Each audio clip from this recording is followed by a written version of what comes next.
और आजकल एक बड़ी समस्या आ रही है कि बच्चे चिड़चिड़े बहुत हो रहे हैं। आपने भी अनुभव किया होगा कि बच्चे चिड़चिड़े बहुत हो रहे हैं। और कई कई बार तो माँ बाप हमारे पास भी आते हैं, अरे दीदी माँ को टाबर चिड़चिड़ घणी करे, कोई देवता और दोष हो गयो कि कहीं हो गयो, बात समझ में आवे नहीं। भैया देवता हमारे माई बाप हैं, देवता दोष थोड़ी देते हैं, देवता तो आशीर्वाद देते हैं। फिर वो चिड़चिड़ क्यों कर रहा है? वो इसीलिए कर रहा है कि जब उसका जन्म हुआ तब उसकी नाल छेदन संस्कार जब हुआ, उसकी नाभि पर एंटीसेप्टिक लोशन का ये दुष्परिणाम है। नाभि को आयुर्वेद ने दूसरा मुख बताया है। नाभि दूसरा मुख कही जाती है आयुर्वेद में। बचपन में नाभि बहुत सक्रिय होती है, क्योंकि 9 महीने तक बच्चा माँ की नाभि से पोषण पाता है, मुख से नहीं पाता है। तो बचपन में नाभि बहुत सक्रिय होती है, और नाभि तो बड़े होने के बाद भी बड़ी सक्रिय होती है।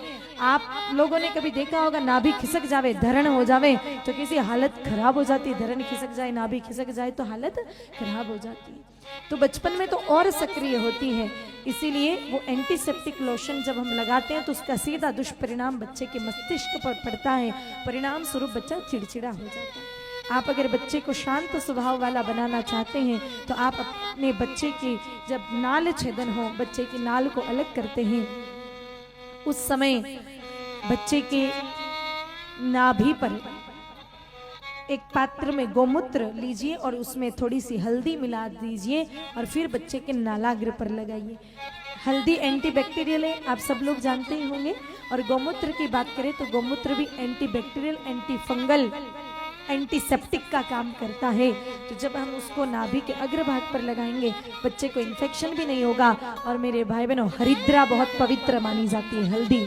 आप साउथ इंडिया में, दक्षिण भारत में चले जाइए, महाराष्ट्र से आगे, पूजा में हल्दी का विशेष महत्व होता है। तो हल्दी भी परम पवित्र है और गोमूत्र तो है ही पवित्र। ऐसी पवित्र वस्तुएं जब बच्चे की नाभि के अग्रभाग पर लगेगी तो बच्चा शांत स्वभाव का होगा, वो चिड़चिड़ बिल्कुल भी नहीं करेगा।